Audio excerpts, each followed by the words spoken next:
Awakening with Brahma Kumaris. नमस्कार, awakening with Brahma Kumaris में आज फिर आप सबका बहुत बहुत स्वागत। ओम शांति। ज़िंदगी के इस सफ़र में चलते चलते बहुत सी ऐसी नई बातें जानी हैं। इस पूरी श्रृंखला में हमने खुद को पहचाना है और हर बार की तरह जैसे हम आपको निमंत्रण देते हैं तो आज भी एक बार फिर आपके सवालों के साथ हम जो हमारे ख़ास मेहमान हैं उनसे बात करेंगे, क्योंकि आपके ढेर सारे सवाल आ रहे हैं। ना सिर्फ जीवन से जुड़े हुए, ना सिर्फ पर्सनल सवाल हैं, बल्कि अध्यात्म के रास्ते पर चलते हुए ऐसे कई सारे सवाल जब ऐसे मोड़ आते हैं जब हम रुक जाते हैं, तो उन्हीं सभी रुकावटों को दूर करने का प्रयास है। इस कड़ी में हम बात करेंगे, एक बहुत सीनियर ब्रह्मा कुमार हमारे साथ हैं भाई साहब ब्रिजमोहन जी। तो उनका स्वागत करते हैं और करते हैं बातचीत का सफ़र शुरू। आपका बहुत बहुत स्वागत भाई साहब। ओम शांति। ओम शांति। जैसे कि हमने पिछली कड़ी में भी जाना था, बहुत से सवालों के जवाब मिले। तो जहाँ जहाँ यात्रा रुकती है वो लगता है कि वो उस पड़ाव से अगर हम निकल जाते हैं तो फिर यात्रा फिर शुरू हो जाती है। सवालों का सिलसिला शुरू करते हैं हम। ये हमें आया है, ये घनश्याम दास जी का ईमेल है। ये कह रहे हैं कि मैं आपका प्रोग्राम तो हमेशा वॉच करता ही हूँ।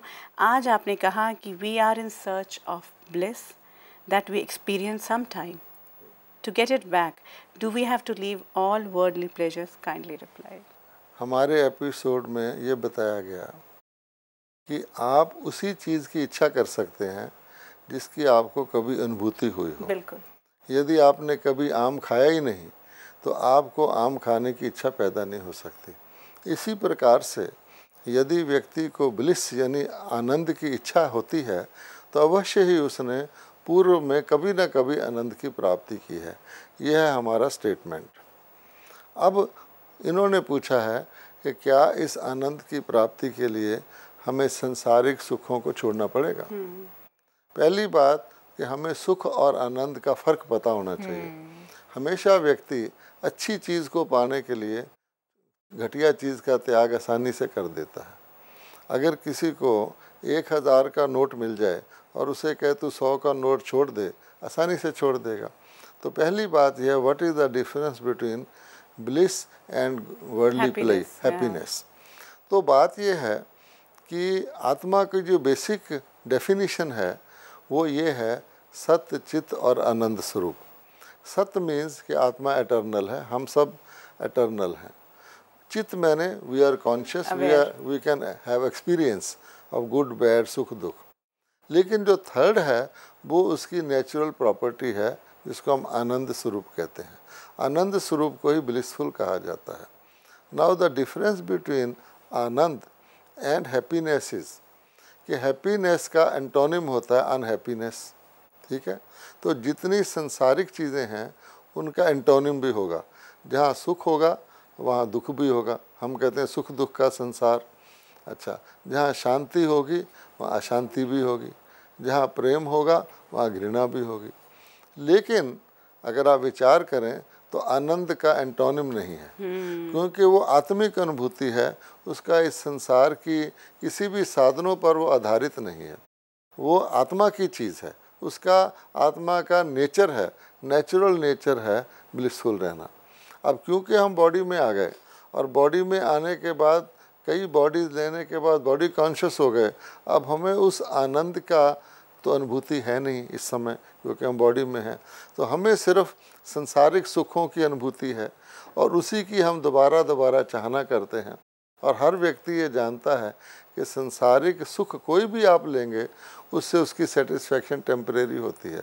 After some time you will want it to happen again and again and something again. else, or maybe we'll get tired of this thing and we'll but anyhow, जैसे भंवरा होता है, एक फूल से दूसरे, दूसरे से तीसरे, उसको तलाश रहती है कि शायद यही मेरी फाइनल परमानेंट सुख मिल जाए। भाई साहब, यहाँ एक सवाल ये एक और उठता है कि आपने कहा कि जहाँ हम बॉडी कॉन्शियसनेस में हैं, जहाँ हम इस बॉडी में आ गए हैं, हम इन्हीं सुख दुख, इसी से जुड़े संसारिक सुख दुख में फंसे हुए रह जाते हैं और उस अनुभूति को, जो आनंद की अनुभूति, जो मेरी बेसिक प्रॉपर्टी है, उसे कहीं भूल चुके हैं। लेकिन अब बहुत से लोगों के सवाल ये होंगे कि अगर मैं इस बॉडी को छोड़ती हूँ, of course when I will take another birth, उसके बीच में कई बार गैप भी होता है, कई बार हम तैयार भी होते हैं, कई हमने इस बारे में बात की है जब हम चक्र की बात करते हैं। तो जब हम सोल फॉर्म में आ जाते हैं, बॉडी छूटती है, तब क्या हम उस आनंद की अनुभूति कर पाते हैं? नहीं, सत्यता इससे बिल्कुल विपरीत है। जब आप सोल फॉर्म में हैं तो आप कोई अनुभूति नहीं कर सकते, ना आनंद की, ना सुख की, ना शांति की, ना दुख की, ना घृणा की, क्योंकि सोल फॉर्म एक सीड फॉर्म है, वो एक लेटेंट फॉर्म है। जैसे सुप्त है। जैसे आम के सीड के अंदर आम के सारी प्रॉपर्टीज़ हैं, लेकिन सीड फॉर्म में आपको उससे आम का फल नहीं मिल सकता। जब वो मैनिफेस्ट होगा, उसका पेड़ उगेगा, तब उससे वो आम का फल निकलेगा। इसी प्रकार से बॉडी और सोल का रिलेशनशिप ही ये है कि soul manifest through the body. हाँ, तो आनंद की अनुभूति के लिए बॉडी में होना जरूरी है। तो इसलिए ना सिर्फ संसारिक सुखों के लिए, इवन आनंद की, ब्लिस की अनुभूति भी सोल को बॉडी के अंदर ही हो सकती है, और बॉडी में, बॉडी से डिटैच होकर वो सुपर सेंसुअल जाए, उसको हम कहते हैं अति इंद्रिय सुख, उसको आनंद कहते हैं। तो वरना सोल वर्ल्ड में भी आपको आनंद की अनुभूति नहीं होती, वहाँ आत्मा सुषुप्त अवस्था में रहती है। वहाँ पीस जो है, पीस की अनुभूति तो है, पीस भी नहीं होता वहाँ। वो बिल्कुल जैसे सीड स्टेट में पड़ी है, तो उसको अनुभूति के लिए ही बॉडी लेना पड़ता है। हाँ, तो बिल्कुल, तो ये हमें बात बिल्कुल क्लियर होती है कि जहाँ जिस आनंद, जिस ब्लिसफुलनेस की बात कर रहे हैं, अगेन इट्स अ प्रोसेस। हम जब पहली बार जब सोल का अवतरण हुआ था, तब हम उसी ब्लिसफुल थे, ब्लिसफुल ही रहे, लेकिन धीरे धीरे ये सफ़र चलता रहा। तो आज हम जिस छोटी छोटी हैप्पीनेस को या छोटे छोटे सुख हमें मिलता है, उसे हम ब्लिसफुलनेस मान लेते हैं, जो वर्ल्डली सुख है हमारे कहीं ना कहीं। क्या है कि ब्लिसफुल स्टेट में आप वर्ल्डली चीज़ों से भी ब्लिस खींच सकते हैं। ये आपकी स्टेट है। जैसे किसी की दुखी अवस्था है, तो दुख की स्टेट में उसको हर चीज़ दुखदाई ही नज़र आती है, क्योंकि उसकी अपनी अवस्था दुखदाई है। एक बदसूरत व्यक्ति शीशे में देखता है, उसको शीशा बदसूरत नज़र आता है। इसी प्रकार से जब आत्मा फर्स्ट टाइम बॉडी में आती है, क्योंकि वो फुल ब्लिसफुल होती है, तो उसको चारों ओर की संसारिक चीज़ें भी ब्लिस देती हैं। वहाँ हैप्पीनेस नाम की ज़रूरत ही नहीं होती, सदा आनंदित रहती है। परंतु जब वो ब्लिस सुषुप्त हो जाती है, गुम हो जाती है, तब वो सेंसुअल चीज़ों को, जो इन सेंसेस के द्वारा अनुभव की जा सकती हैं, संसारिक चीज़ों में से, जैसे आँखों का सुख है, कानों का सुख है, इंद्रियों के द्वारा उसको वो सुख और जॉय मानता है। अब इसमें दिक्कत क्या है? चलो वही ठीक है, परंतु ये इंद्रियां सदा एक जैसी नहीं रहती। अब जवानी की अवस्था में आंखें ठीक हैं, कान ठीक तरह सुनते हैं, पेट का डाइजेस्टिव सिस्टम ठीक चलता है, तो उस समय आप भोजन का स्वाद ले सकते हैं, आप अच्छे गीत सुन सकते हैं, अच्छी तरह देख सकते हैं, कुछ भी चल फिर सकते हैं। लेकिन ये इंद्रियां वैसी नहीं रहेंगी। धीरे धीरे ये इंद्रियां पुरानी हो जाएंगी। बीच में भी कोई डिफेक्ट आने से कोई भी इंद्री ख़त्म हो सकती है, खराब हो सकती है। अब ऐसी हालत में क्या होता है कि जब एक व्यक्ति उन इंद्रियों पर आधारित हो जाता है और इंद्रियों का वही सुख वो चाहता है और उसको नहीं मिल पाता। पहले 10 साल पहले उसको हलवा खाता था, आज उसको डॉक्टर कहता है बॉइल्ड वेजिटेबल खा, तो डबल मिजरेबल हो गया कि नहीं हो गया? Because he is depending upon bodily organs and bodily things for his happiness. तो इसलिए कहा जाता है कि किसी को बेहतर चीज़ मिल जाए, बहुत बेहतर, मिलियन टाइम्स बेहतर, तो छोटी चीज़ पर उसकी नज़र क्यों जाएगी? बिल्कुल। और दूसरी बात, जहाँ मुझे एक बात ये भी लगती है भाई साहब कि अगर हम आनंद की अनुभूति को महसूस कर लेते हैं, तो जो, क्योंकि बॉडी में है, बॉडी में रह के ही आपने कहा कि वो आनंद, ब्लिस हमें अनुभूति हो सकती है, तो वो जो वर्ल्डली चीज़ें हैं उनको भी ज़्यादा अच्छी तरह से अनुभव एग्जैक्टली क्योंकि सही परिप्रेक्ष्य में हम देख पाएंगे। एग्जैक्टली आप दुख अवॉइड कर देंगे, सुख पिकअप कर लेंगे, क्योंकि आपकी स्टेट ब्लिसफुल है। ब्लिसफुल व्यक्ति खराब चीज़ नहीं देखता। कहा जाता है हंस मोती चुगता है, कौआ कुछ और चुगता है। तो जब व्यक्ति ब्लिसफुल स्टेट में है तो उसको सब चीज़ों में से ब्लिस ही खींचनी होती है। जैसे गन्ने का बीज गन्ने रस खींचता है, स्वीटनेस, मिर्च का बीज वो खींचता है। तो जो व्यक्ति ब्लिसफुल नहीं है, मिजरेबल है, वो सब जगह से कोशिश भी करेगा तो उसको मिजरी प्राप्त होगी। आगे बढ़ते हैं। बीसी शेखर जी ने हमें बड़ौदा से ये मेल भेजा है। ये कह रहे हैं कि as per the time cycle every soul is coming to this earth as per the need and the karma cycle. जब जिसकी ज़रूरत है वो तभी वो उतर रही है साइकिल पर। ठीक। Many soul may be reaching only during Kalyug, during every time cycle and taking birth only once. ठीक है। So against 84 normal births, हाँ, how is that possible, whether my understanding is correct और not? जब हम कोई बात explain करते हैं तो उसको नटशेल में एक्सप्लेन करते हैं।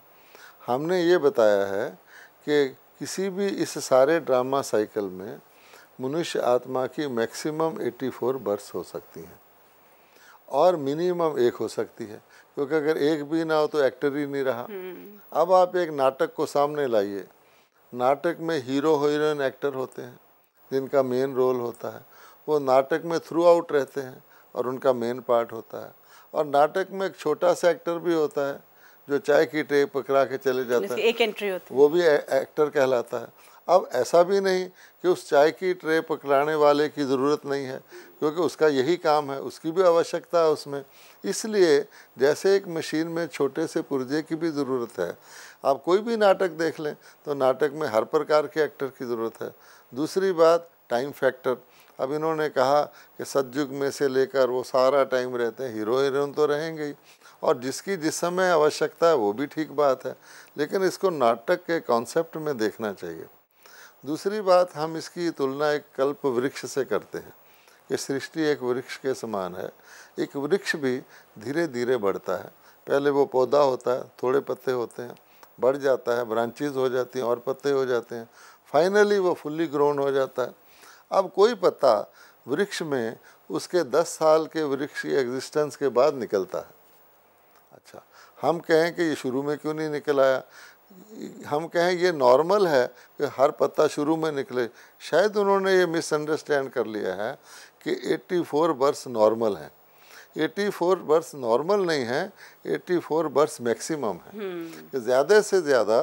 बल्कि इसमें यह भी समझने की ज़रूरत है, हम वैसे इसको 84 का चक्कर कहते हैं, लोगों ने इसको थोड़ा सा ऐड करके 84 लाख का चक्कर कर दिया। भाव ये है इसका कि 84 का चक्कर हमने लाखों बार लिया है, लेकिन लाखों से उन्होंने फिर और कर दिया, 84 और लाख को जोड़कर 84 लाख वैरायटी ऑफ सोल्स में सोल को भटका दिया। इस प्रकार से ये आध्यात्मिकता एक बहुत ही ऐसा मार्ग है, बहुत ही ऐसा मार्ग है जिसको बहुत सोच सोच के अच्छी तरह समझ के चलना पड़ता है। वरना आप जानते हैं शिव की ई हटा दो तो शव बन जाता है, बिल्कुल उल्टा अर्थ का अनर्थ हो जाता है। इसलिए इनको ये जानना चाहिए कि एक जन्म भी इम्पोर्टेंट है। भाई साहब, लेकिन यहाँ ये जानना चाहती हूँ मैं, जैसे इनका ये सवाल है, इसी से आगे बढ़ेगा कि कलयुग में जो सोल पहली बार उतर रही है तो वो तो प्योर फॉर्म में ही उतरेगी। तो इसका मतलब अगर अभी भी हमारे पास बहुत सी ऐसी सोल हैं जो आ रही हैं, क्योंकि अभी पिछले कई अगर हम बरसों में देखते हैं, इसमें देखते हैं कि सबसे ज़्यादा जो हमारी जनरेशन, हमारी जो पॉपुलेशन है वो इंक्रीज़ हुई है, जनसंख्या इंक्रीज़ हुई है। तो इसका मतलब वो प्योर सोल के फॉर्म में ही तो उतरनी चाहिए। बिल्कुल बिल्कुल। तो फिर तब इतना अत्याचार और इतना सारा ये जो हम देख रहे हैं, धर्म की ग्लानि और ये सब कुछ क्यों हो रहा है? ऐसा है कि आपको इसको भी एक कॉन्टेक्स्ट में देखना पड़ता है। किसी चीज़ का जब बेस बढ़ जाता है तो नेचुरली उसके ऊपर ग्रोथ तो बढ़ेगी। तो अब एक्सपोनेंशियल ग्रोथ हो रही है, यानी समझो 30 साल में भारत की आबादी डबल हो जाती है, जबकि इतनी सदियों में थोड़ी थी। वो तो बेस की बात है। हम यहाँ क्वांटिटेटिव एस्पेक्ट ले रहे हैं सिर्फ पॉपुलेशन का, कि इतनी सारी आत्माएं, ज़्यादा आत्माएं प्योर ऊपर से उतरी, इसलिए यहाँ का तो हुलिया पलट जाना चाहिए, हम ये समझते हैं। लेकिन आप ये देखिए उतरी कहाँ। अगर थोड़ी सी आत्माएं भी सतयुग में उतरी, तो जैसे आप मान लो न्यूयॉर्क में चले जाएं और न्यूयॉर्क में आप कपड़ा पहन लें, तो आप देखेंगे शाम तक आपका कपड़ा मैला नहीं होगा, वहाँ मिट्टी विट्टी नहीं है। और उसकी बजाय आप कानपुर में चले जाएं और कानपुर में आप सिर्फ कपड़े धोकर सूखने डाल दें छत पर, तो वहाँ मिल्स का इतना डस्ट और मिट्टी आ जाएगी कि आपका कपड़ा साफ़ होने की बजाय ख़राब हो जाएगा। तो चाहे वहाँ आप 1000 कपड़ा डाल दें और वहाँ सिर्फ एक डालें, question is not quantitative, question is किस एरिया में। नाम ही कलयुग है, तो कलयुग में जितनी भी उतरेंगी ये ठीक है, नहीं उतरेंगी, लेकिन एक साफ़ कपड़े वाला भी गंदे मोहल्ले में चला जाए तो जल्दी मैला हो जाएगा। तो वहाँ पर हमारे अंदर गिरावट आती ही नहीं बहुत टाइम, उसके बाद मामूली आती है, और यहाँ क्विकली आ जाती है, तो उतरती नहीं है, बहुत जल्दी ही उनको अपनी सतो अवस्था ख़त्म हो जाती है। जैसे कहा जाता ना, काजल की कोठड़ी में काहू ही सयानो जाए, एक लीक काजल की लागी है पे लागी है।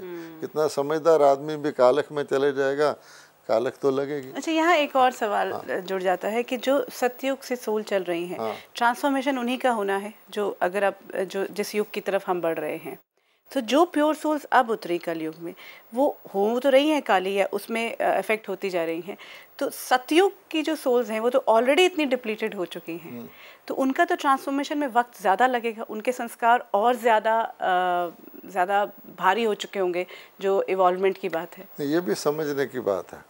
क्वेश्चन ये है कि हमें इसको देखना पड़ेगा कि डिग्रेडेशन का पीरियड कौन सा है, विदाउट डिग्रेडेशन का पीरियड कौन सा है। अगर किसी की 21 जन्म भी स्वर्ग में हो जाएं तो उसका कुछ बाल बांका होने वाला नहीं, उसकी आत्मा गिरने वाली नहीं है। और अगर नरक शुरू होगा और नरक घोर होता जाता है, कहते हैं ना अब कलयुग घोर होता जाता है, तो उसमें व्यक्ति का डिग्रेड, हाँ, तो अगर मान लो सतयुग को हम पैराडाइज कहते हैं, और उसके बाद जब हेल में आता है व्यक्ति, दुनिया आती है, तो पहले जन्म से डिग्रेडेशन होगा, उस वक़्त भी नई आत्माएं उतरेंगी। और आइडिया ये है, ऐसा नहीं है कि पहले उतरने वाली आत्माओं पर पाप ज़्यादा हैं, बल्कि वो ज़्यादा स्ट्रॉन्ग हैं, रेजिस्टेंट हैं, और उनके ऊपर पाप का असर देर से होता है। और बाकी जो कम रेजिस्टेंट हैं, जैसे नारियल होता है और टमाटर होता है, अब टमाटर कम रेजिस्टेंट है, वो तो जल्दी से गल जाएगा, नारियल की तो खाल बहुत मोटी होती है। इसी प्रकार से इन सोल क्वालिटेटिवली ये सोल कमज़ोर हैं, तो इसीलिए इनका पार्ट कलयुग में है, और कलयुग में ही इनको सतो रजो तमो सारी स्टेजेस कलयुग के अंत तक पास होनी है। इन्हीं का एक और सवाल है, वो भी काफ़ी सारे लोगों का सवाल है कि I have understanding regarding soul, mind, intellect, ठीक है, एंड संस्कार.